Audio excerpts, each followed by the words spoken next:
안녕하세요. 30대 여성입니다. 저는 한 번 이혼하고 재혼을 했어요.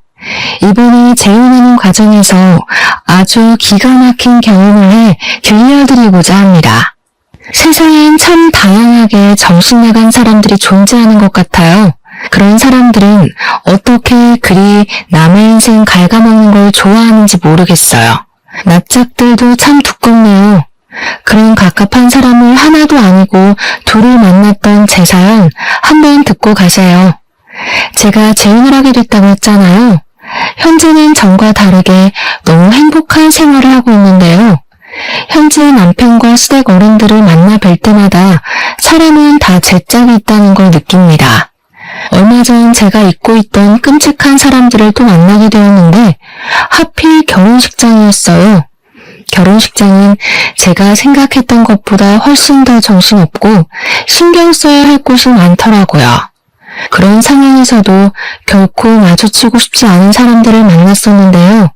신부 대기실에 앉아있는데 전 남편과 전 시모가 찾아온 겁니다.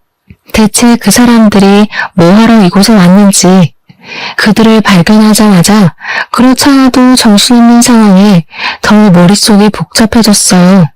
오히려 그들을 발견한 뒤로 다른 하객들을 반겨줄 수가 없었습니다. 그 두 사람이 저를 축하하러 왔을 리 없다고 생각했는데 몰골도 진짜 그럴 만한 몰골이 아니더라고요. 일부러 저를 만나러 온 게 아니고서야 우연으로 마주칠 일도 없는 상황이잖아요. 게다가 제가 그 사람들을 한참 신경 쓰고 있는 순간 시모랑 눈도 마주쳤습니다. 그때부터 시모가 제게 집진해서 찾아왔는데요. 누가 봐도 꼬락서니가 말이 아니니까 다른 하객들까지 당황해서 우리 사이를 힐끔거리기 시작했어요. 저도 괜히 제 결혼식보다 상대 배우자에게 피해가 갈까봐 순간적으로 예민해졌습니다.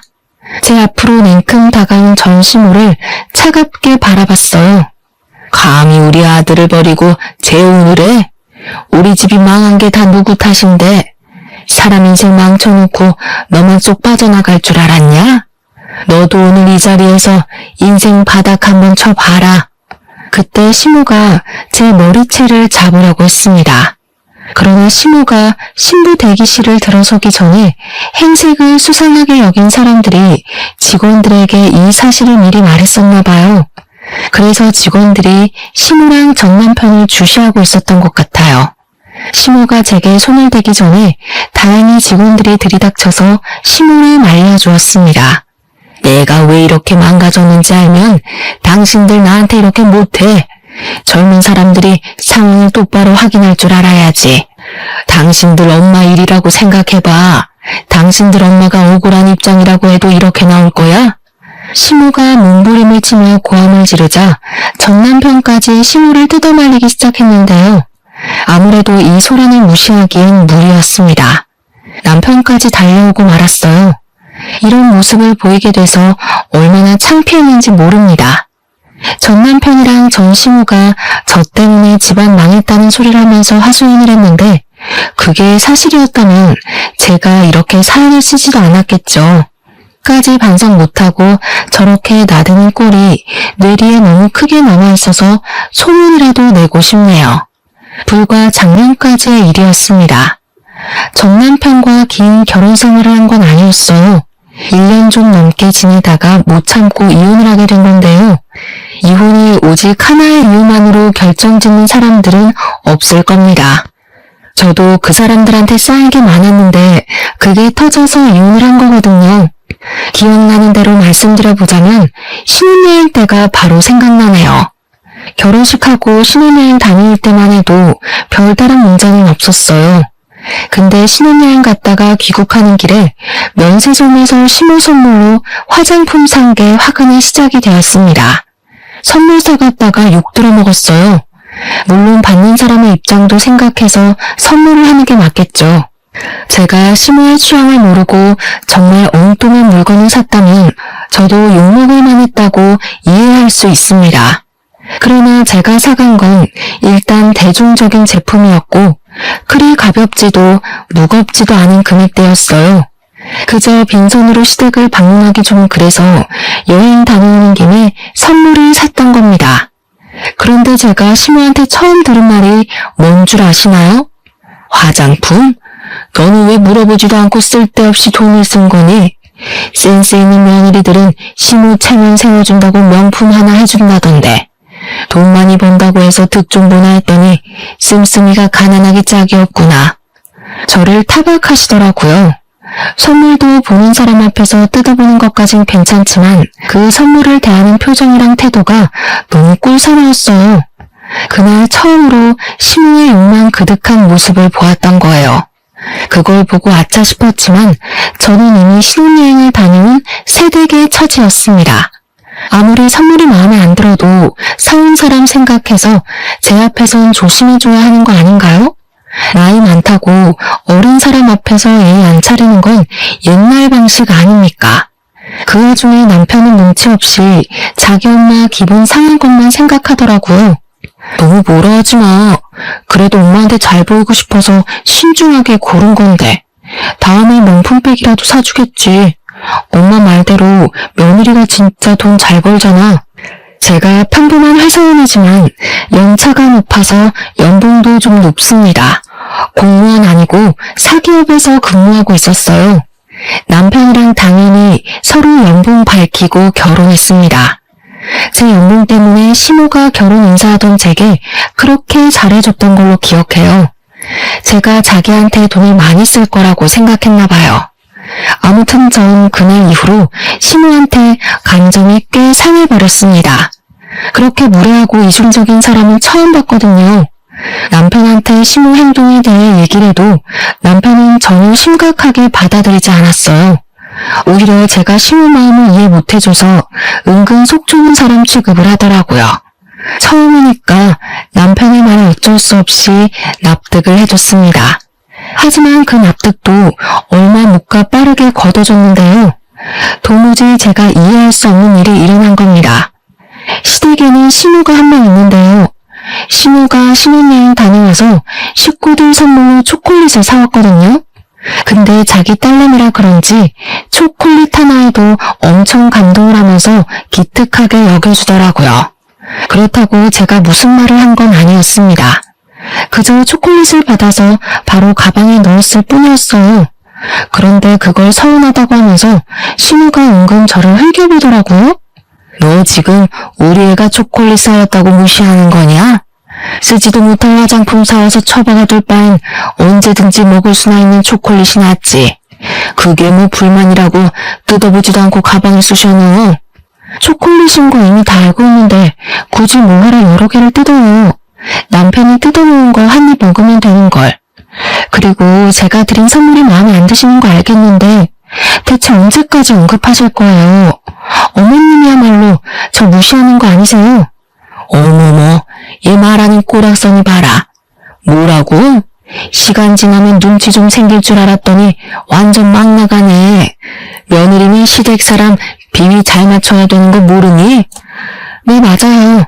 제가 눈치가 없어요. 초콜릿 좋아하시는 거 미리 알았으면 초콜릿으로 사올 걸 그랬네요. 걱정 마세요. 어머님 생신 때 브랜드 있는 명품 초콜릿으로 선물 드릴게요. 이러면 비위 좀 맞추는 격이죠? 시모는 자기 딸한테 받은 초콜릿 때문에 제게 더 심한 욕을 하지도 못했습니다. 초콜릿을 들고서 저를 향해 눈을 부릅뜨고 있는데 보기만 해도 속이 시끄러워 보이더군요. 그 난리가 있고 한 달 뒤가 시모 생신이었는데 저는 정말 시모가 산 초콜릿보다 더 고가 제품을 구매해 선물로 드렸어요. 그때 전 시모가 없었을 때라서 시모가 솔직하게 자기 감정을 표출하더라고요. 제가 사준 초콜릿을 제게 던져버리며 자리에서 벌떡 일어나셨어요. 네가 사람을 아주 제대로 놀리는구나. 나한테 복수라도 하는 거냐? 어디서 이딴 게 굴러들어온 거야? 돈도 있는 사람이 더 한다더니 그래봤자 재벌도 아니면서 어지간히 몸살인다. 어머님께서 초콜릿에 미쳐있는 줄 알았는데 그건 또 아니라니까 당황스럽네요. 어머님이야말로 재벌 사모도 아니면서 바라는 게 참 과분하신 거 아니에요? 사람은 분수에 맞게 살아야지 배보다 배꼽이 큰 걸 바라면 망하는 법이에요. 생신은 축하드리는데 앞으로 어머님 태도가 이런 식이면 내년 선물도 초콜릿일 거예요. 시모는 결국 제 당돌함에 참지 못하고 뺨을 날렸습니다. 자기 생일을 망쳐놨다면서 저보고 꺼지라고 했어요. 본의 아니게 시모의 생신에 최악의 기억을 선물해 드린 셈이었습니다.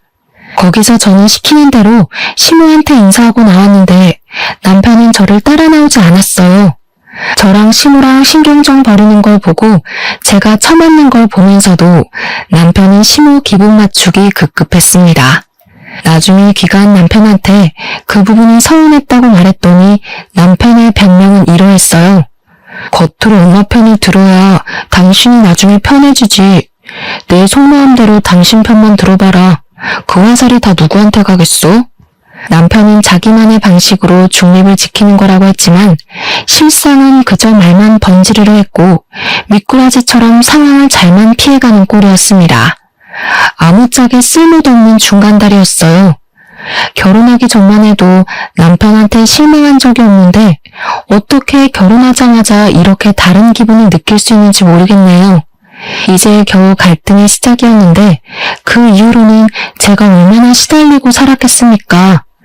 일단 남편이 갈등을 싫어했기 때문에 제게도 딱히 시비를 걸던 때는 아니었어요. 오히려 다툼 안 나도록 이쪽 저쪽 비위를 맞춰주던 시기였죠. 그래서 저도 남편한테 딱히 화를 많이 냈던 건 아니었습니다. 차라리 그런 박쥐 같은 모습만 보였다면 제가 어떻게 참아버릴 쓸지도 몰라요. 그러나 남편이 본격적으로 사고를 치기 시작하면서 제 스트레스의 원인이 되는 사람은 둘로 늘어나 버렸습니다.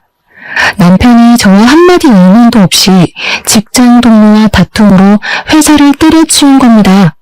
성질머리를 참지 못해서 욱했던 거예요. 그러면서 뒤이어 하는 말은 아주 철부지가 따로 없었는데요. 나 사업하려고 도무지 나랑 안 맞는 사람들이랑 일하는 거 신경질 나서 못하겠어. 나도 나이 먹을 만큼 먹었는데 언제까지 난 눈치 보면서 참고 살아야 돼? 당신이 나 좀 도와줘. 장인어른이 아파트 당신 명의로 해줬잖아. 그거 담보 잡아서 대출 좀 받자. 내가 사업 대박 터뜨려서 당신 호강시켜줄게. 정신 나갔어? 당신이 사업에 대해서 뭘 안다고 사업을 해. 그러다 더 큰일 나면 어쩌라고. 빚더미 앉은 집안 중에 사업한 사람이 대다수야. 사업이란 게 자기 혼자만의 문제가 아니잖아요. 가정이 있는 사람이 마치 잃을 거 없는 것처럼 무모한 도전을 하려고 하길래 기가 막혔습니다. 직장 동료랑 싸워서 홧김에 사표 낸 것이 잘한 일인가요? 이럴 때 기죽어서 수그리고 들어가면 직장에서 무시당한다며 떵떵거리는데 정말 한심해 보였습니다. 남편이 쓸데없는 용기 때문에 우리 가정을 위태롭게 만들 수는 없어서 저는 남편의 그 제안을 바로 거절해버렸어요. 그랬더니 남편이 시모한테 그 사실을 얘기한 겁니다. 우리 사이의 문제인데 왜 시모까지 끌어들이는 건지 모르겠어요. 덕분에 이건 더 이상 부부의 문제가 아니라 집안의 문제로 커져버렸습니다. 시모가 우리 집을 찾아와서 남편이 했던 사업 얘기를 하기 시작했는데요. 저한테 돈이라도 맡겨놓은 줄 알았어요. 제 명의의 건물인데 시모가 당당하게 자기들 재산처럼 언급하더라고요. 우리 아들이 원하는 대로 다 해주는 게 좋을 텐데 네가 사업에 대해서 뭘 아니? 어차피 우리 아들 잘 되면 너한테도 좋은 거 아니야? 대체 무슨 근거로 미쳐놓는 자기 아들의 사업을 지지하고 있는 건지 이해가 안 되었어요. 사업에 대해서 모르는 건 시모뿐만 아니라 남편도 마찬가지였거든요. 모르는 게 상책이라는 말도 있지만 사업만큼은 그런 말과 관련 없다고 생각했습니다. 그래서 시모의 설득에도 저는 그저 싫다고 거절했어요. 그랬더니 시모가 퇴근하고 나서 저녁마다 시집살이 시키려 작정하고서 저희 집을 찾아오더라고요.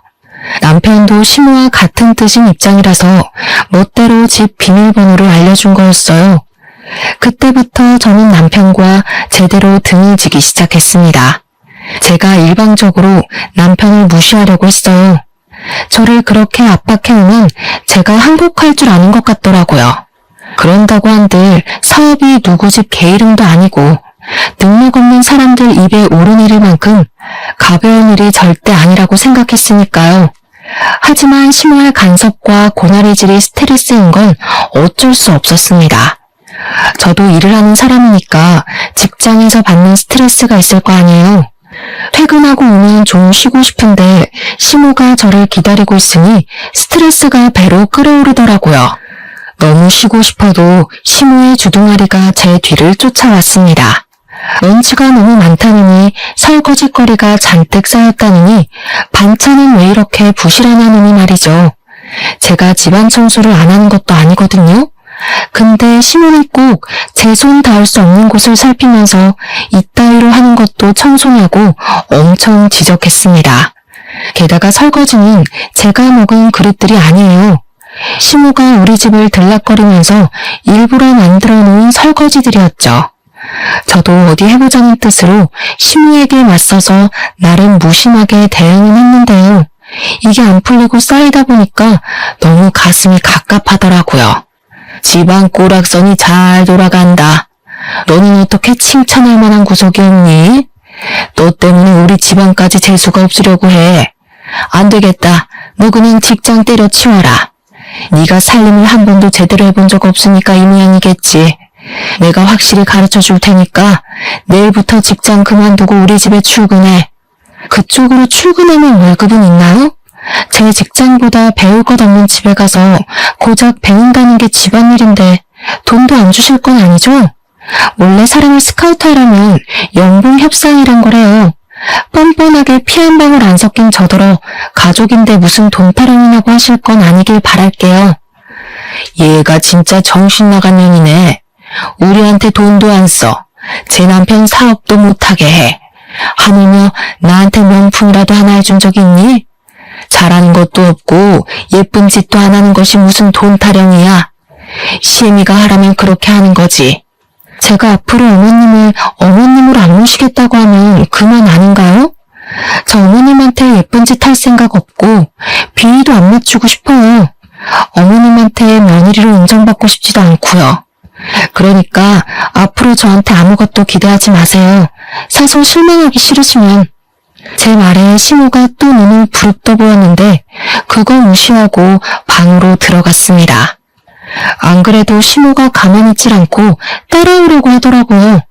문 잠그고 쉬었어요. 안방에도 화장실이 있으니까 그곳에서 한참 씻고 나왔습니다. 방 밖에 조용한 것 같길래 문 열고 나가보니까 남편밖에 없더라고요. 제가 방에서 나오자 잠깐 외출했던 남편이 표정 굳은 채로 제게 다가왔어요. 나를 그렇게 못 믿을 거면 나랑 결혼 왜 했어? 우리가 남도 아니고 내가 무조건 성공시켜줄 수 있다니까. 왜 안 믿어줘? 나는 당신이 내조 못해도 아무 말 안 했고 우리 엄마한테 예의 없게 굴어도 최대한 참았어. 너는 네가 하고 싶은 대로 살아야 되고 나는 그러면 안 되냐? 와, 피해자인 척 잘한다. 네 말에 억울함은커녕 이기적인 내용밖에 없는데 어쩜 그렇게 손해보고 있는 얼굴을 할 수가 있어? 당신이 이렇게 연기 잘하는 사람인 줄 몰랐네. 어머님한테 들었는지 모르겠는데 나 진짜 마지막으로 경고하는 거야. 난 사업 절대 반대야. 제가 매번 똑같이 경고를 했더니 남편은 그렇게 저한테 항복하는 듯 했습니다. 더 이상 안 따졌거든요. 신혼집 비밀번호도 바꾸었어요. 시모한테 또 집 비밀번호 알려줄 생각이면 친정 가서 지내겠다고 했는데 그 뒤로 시모가 집을 안 찾아오더라고요. 시모한테 연락은 딱히 없었지만 시모 전화번호도 그냥 다 차단했습니다. 그리고 한동안 남편이 잠잠하길래 저는 그가 다시 취직 준비를 하고 있는 줄 알았어요. 일자리도 없는데 매일 외출을 하더라고요.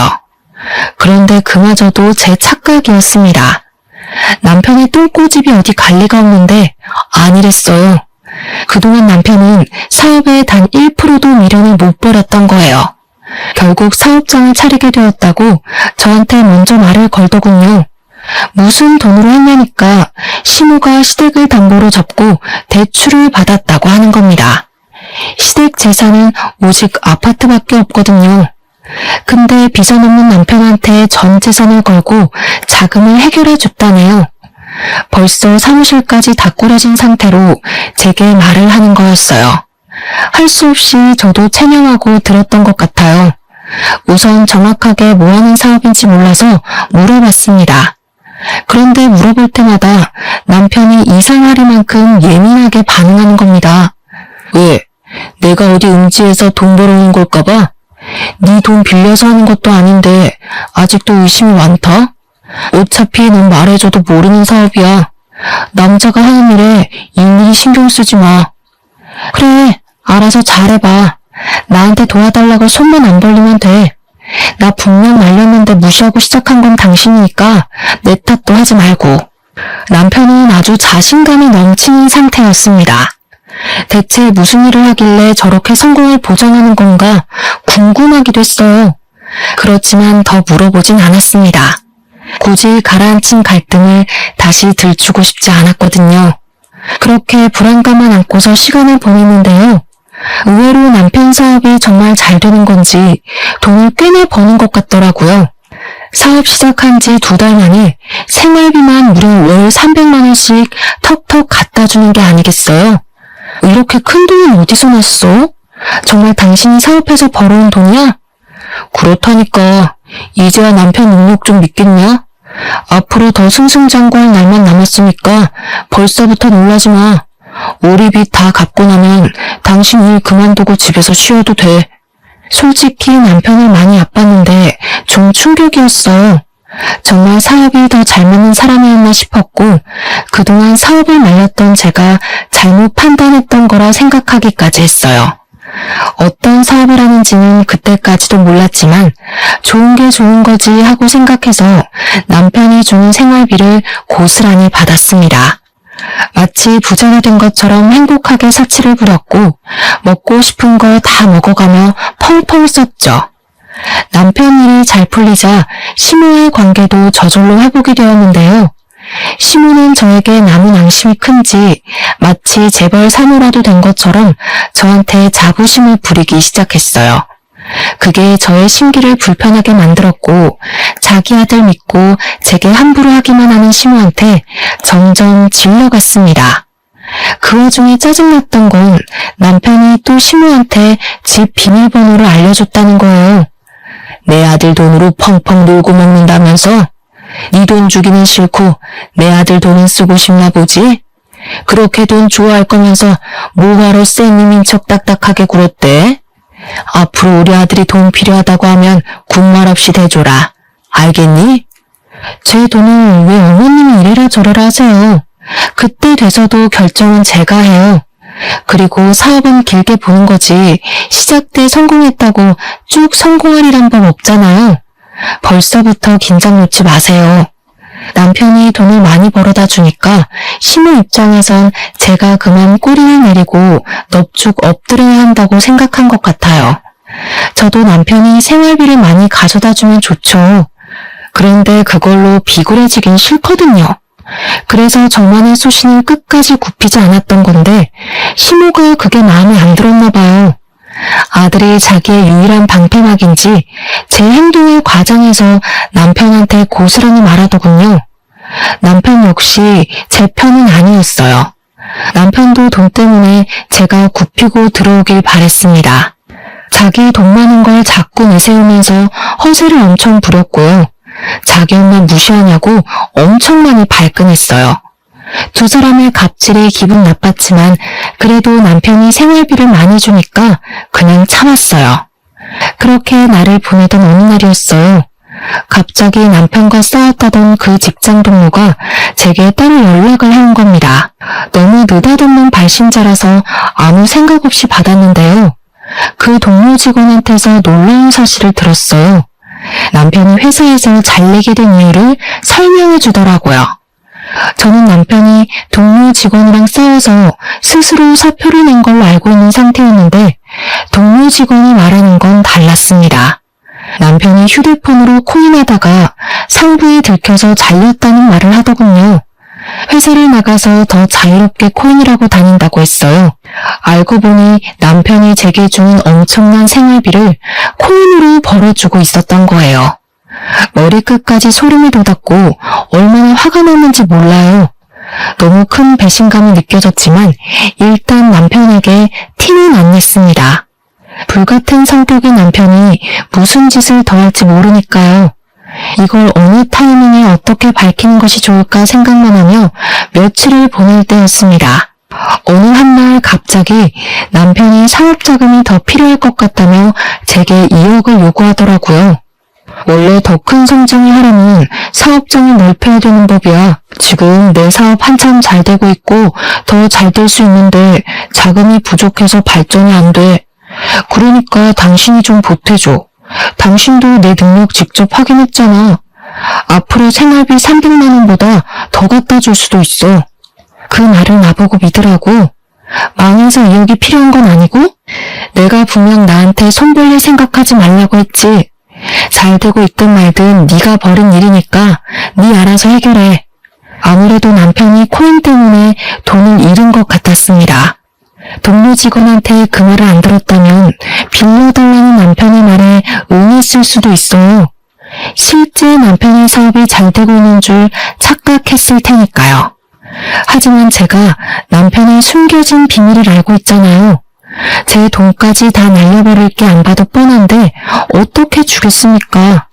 이 사람들은 왜 돌아가면서 제 돈을 그렇게 탐내는 건지 모르겠는데 제가 남편의 자금 사정을 또 모른 척하자 또 시모가 저를 찾아왔습니다. 이번엔 집에 들어서자마자 들고 있는 가방으로 제 머리통을 후려치시더라고요. 내가 너처럼 말 안 통하는 인간은 처음 본다. 우리 아들이 그동안 벌어다 준 돈이 얼만데 생각 없이 받아 처먹을 때는 좋아 죽더니 도와달라고 하니까 또 내 아들을 무시해? 도와주기 싫으면 내 아들이 준 돈 다 토해내. 누가 들으면 그 많은 생활비 저 혼자 쓴 줄 알겠어요. 맞벌이 하는 입장에서 그 돈으로 남편 맛있는 거 해먹이는데 거의 다 썼거든요. 저 개인적으로 쓴 거 전혀 없고 남편이랑 놀러 갈 때만 썼다고요. 너랑 말만 섞으면 내가 아주 혈압이 올라. 나 더 이상 너 같은 년이랑 얼굴 보면서 살기 싫다. 당장 내 아들이랑 이혼해. 이혼이요? 와, 내가 왜 그 생각을 못했지? 말씀 잘하셨네요. 그래요, 이혼할게요. 저 그이 없어도 잘 살 수 있거든요. 이혼은 생각도 못하고 있어서 혹 2개 달고 평생 어떻게 사나 고민 많았는데 해결책 추천해줘서 감사해요. 어머님께서 주는 마지막 선물이라고 생각할게요. 시모는 제가 이혼이란 말에 항복이라도 할 줄 알았는지 어김없이 당황하는 모습을 보였어요. 저를 이 정도 겪었으면 그런 협박이 안 통하는 것 정도는 알 줄 알았는데 아닌가 봐요. 그렇게 원하는 이혼을 해주겠다니까 시모는 결국 더 말하지 못하고 씩씩거리기만 하다가 돌아갔습니다. 그리고는 자기가 알아서 1억을 더 담보대출 받아서 해줬어요. 대단한 아들 사랑이라고 생각했습니다. 저는 빚더미 앉기 전에 그만 이 집에서 도망을 가는 게 좋을 것 같았어요.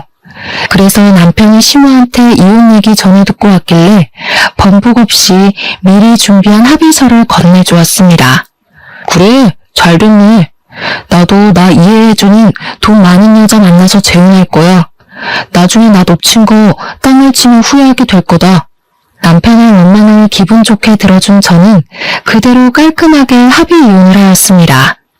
제가 정말 아쉬운 것도 없고 싫은 소리도 안 하니까 남편은 그게 더 얄미워 보였나 보더라고요. 갑자기 저한테 바람만 내는 소리를 하대요? 생각하는 것도 딱 네 수준이다. 뭐라도 소송하고 싶어서 그러는 거면 한번 돈 들여서 뒷조사를 보던가. 어차피 헛다리일 텐데 굳이 소송비 날리지 말고 지금이라도 아끼는 게 좋지 않겠어? 제 말은 전 남편도 인정하는 부분이었습니다. 저를 따로 소송할 생각은 없어 보였어요. 아무튼 저는 그제야 지긋지긋한 돈 타령에서 벗어날 수 있었습니다. 생각보다 깔끔한 이혼이어서 만족스러웠어요. 이혼을 하는 순간에도 시모는 얼굴을 비추지 않았는데요. 아무래도 자존심 때문에 제게 인사 따위 하고 싶지 않았나 봐요. 끝까지 며느리로 인정 안 한 거나 마찬가지겠죠. 그러거나 말거나 어떻게 생각하든 더 이상 제 삶에 그들을 끼워넣고 싶지 않았어요. 이제 다시 솔로의 삶을 얻었으니 행복할 일만 만들고 싶었습니다. 제가 이전부터 세계 일주하는 게 꿈이었는데 생각도 정리할 겸 시기가 딱 적당한 것 같더라고요. 그래서 이혼하자마자 가장 먼저 시행한 것이 바로 여행 티켓부터 끊는 거였어요. 시간이랑 경비 때문에 세계 일주까진 못하고 아쉬웠건만 돌았습니다. 세상 사는 게 이렇게 재밌고 행복하다는 걸 그때 처음 느꼈어요. 한국으로 돌아올 때쯤엔 막대 먹은 두 모자는 이미 제 머릿속에서 지워진 상태였습니다. 한국 와서도 저의 행복한 시간은 쭉 이어졌어요. 늘 배우고 싶었지만 마음에 품고만 있던 수영도 정기권을 끊었고요. 퇴근하고 집에 가면 영화 한 편 보면서 행복함을 느꼈습니다. 이혼만이 제가 사는 길이었는지 좋은 일은 끊임없이 이어졌어요. 저 이혼하고 얼마인가 승진도 했잖아요. 어쩜 이렇게 행운만 따르는지 모르겠어요. 제가 결혼한다고 직장 그만뒀으면 어쩔 뻔했습니까? 행복한 시간이 길어질수록 과거의 상처는 더 빨리 잊혀갔는데요. 어느 날 직장에서 제휴맺은 리조트에 할인가로 갈 수 있다는 공고가 올라왔어요. 휴양지를 좋아했던 저는 당장 신청했습니다. 혼자 놀러가서 그동안 배웠던 수영 연습도 했었어요. 그런데 그곳에서 그만 사고가 나버린 겁니다. 수영하다가 쥐가 내려서 그대로 물속에 빠져버렸어요. 물에서 쥐가 나면 왜 큰일 난다고 하는지 그때 강하게 느꼈습니다. 제가 아무래도 앞으로의 운을 그날 다 쓴 게 아닌가 싶은데요. 제가 빠진 순간 저 혼자 있었던 게 아닌지 어떤 남자가 저를 바로 구해주었어요. 그런데 거기서 끝난 게 아니라 그 남자와 의외의 인연이 돼서 통성명을 하게 되었습니다. 대화를 하다 보니 알게 된 건데 그 남자는 한 회사에 사장을 하고 있는 사람이었어요. 아빠한테 회사를 물려받은 지 2년이 되었다고 하더라고요. 저랑 또래였는데 벌써 어느 자리에서 큰일을 하고 있다니까 존경스러웠습니다. 그 뒤로 여행하는 동안 그 남자와 연락을 많이 했어요. 솔직히 그 남자가 무슨 마음으로 그러는지 알겠더라고요. 그의 마음이 좀 부담스러웠는데 그건 지난날의 상처가 떠올랐기 때문이었어요. 두 번 다시 남자를 사귀고 싶지 않았거든요. 혼자가 편하다는 걸 알았고 결혼은 제게 아무짝에 쓸모없는 문화라는 것도 알았으니까요. 그래서 제 마음을 솔직하게 말씀드렸어요. 하지만 그 리조트 남자분이 쉽게 물러나질 않더라고요. 자신이 은인이라는 이유로 계속 밥 한 끼 하자며 연락을 지속했습니다. 원래 은인이랑은 평생 가야 하는 거라는 농담까지 하면서요. 저보고 친구로만 지내도 좋으니까 연락만 하자길래 할 수 없이 만남을 이어갔죠. 그렇게 마지못해 연락하다가 마음이 움직여서 연애까지 하게 된 겁니다. 사귀기까지 한 2년은 걸렸어요. 그동안 기다려준 남자에게 감동한 부분도 있어서 마음이 움직였던 것 같네요. 그분은 제가 이혼한 여자라고 해도 개의치 않아 하더라고요. 그것도 좀 신기하긴 했어요. 그리고 그 남자도 한 번 갔다가 온 남자라고 했습니다. 전처가 우울증이어서 이혼했다고 하더라고요. 차라리 잘 됐다고 생각했어요.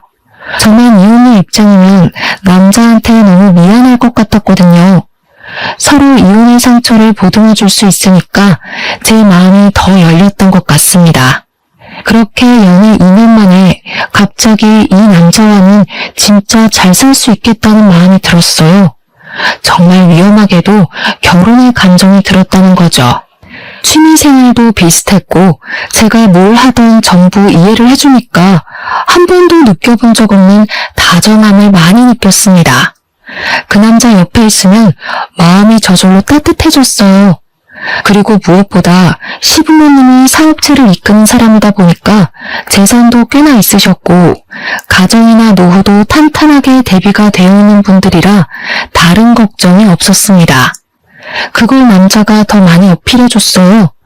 저한테 아무것도 하지 말고 몸만 오라고 하더라고요. 손에 물 한 방울 안 묻히게 한다는 약속은 못하겠지만 2번이나 같은 상처 받게 하는 일은 절대 없을 거라고 약속까지 해주었습니다. 시집와서 알콩달콩 살아보자는 남자의 말에 저는 끝내 재혼을 결심했어요. 생명의 은인이 제 남편이 된 거죠. 그리고 결혼을 준비하는 과정에 축복이 찾아왔는데요. 제가 임신까지 하게 된 겁니다. 그렇잖아도 재혼으로 축하받고 있었는데 완전 겹경사였어요. 무엇보다 시부모님이 가장 크게 축하해 주셨습니다. 저보고 고생했다면서 외제차를 한 대 뽑아주는 거 아니겠어요? 너무 과분한 선물이라 괜찮다고 말렸지만 시모가 제 2손을 꼭 잡으면서 자기 아들이 이렇게까지 많이 웃는 건 처음 봤다고 저보고 은인이나 다름없다고 하더라고요. 남편이 이혼하고서 몸도 마음도 많이 상했었나 봅니다. 시모가 남편 걱정으로 2발 뻗고 잔 적이 없다고 했어요. 저를 만나고부터 남편한테서 다시 화색이 돋았는데 시모한테는 그게 그렇게 세상을 다 가진 것 마냥 고마웠다고 하네요. 그러면서 시모가 앞으로 힘든 일 있으면 절대 참지 말고 자기한테 말해달라고도 했어요. 이혼녀란 저의 꼬리표가 보기 싫을 수도 있을 텐데 시모는 그런 소리 한 번도 하지 않았고 그저 저만 보면 예쁘다는 소리만 남발하셨습니다. 결혼이 2번째인데도 그런 관심은 처음 받아서 당황스럽다가도 행복했어요. 그렇게 결혼식 당일이 되었어요. 시부모님의 힘으로 결혼식이 아주 성대하게 열렸습니다. 그리고 그곳에서 초대하지 않은 손님들이 찾아오고 말았어요.